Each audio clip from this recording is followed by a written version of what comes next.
Hi, Chris from Mainline Auto. This is a follow-up on last week's little brake lesson. I'm going to get a chance to show everybody the components in your braking system and give you a brief explanation of what they do. This is your brake rotor.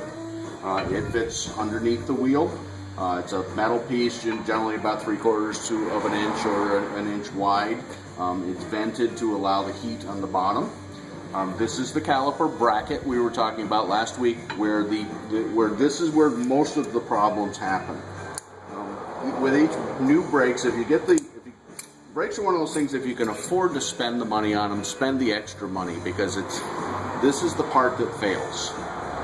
It gets all rusted up, and this slides in here.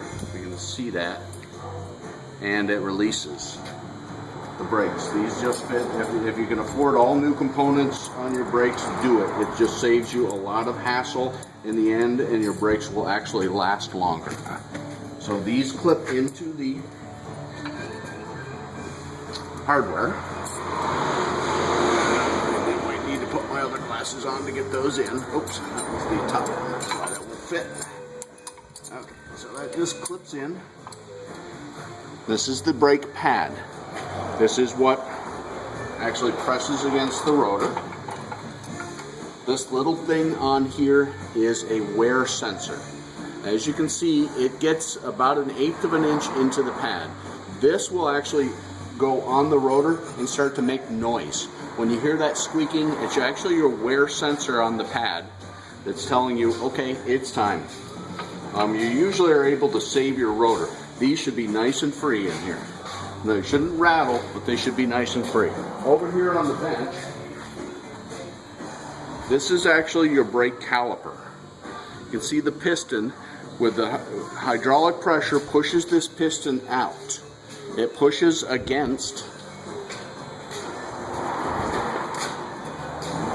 the inside pad. That's why it's important that these things slide freely, because this caliper has to move back and forth, or else the outside pad here, the outboard pad, inboard pad, this outboard pad would never release if that's stuck. That's what happened on this particular car. I've already sent the old calipers back, so I don't have the cord to show you what happened. This little guy is called a banjo bolt. These are crush washers. One goes on either side. And this is the brake hydraulic line. These all go to your braking system back up to your master cylinder.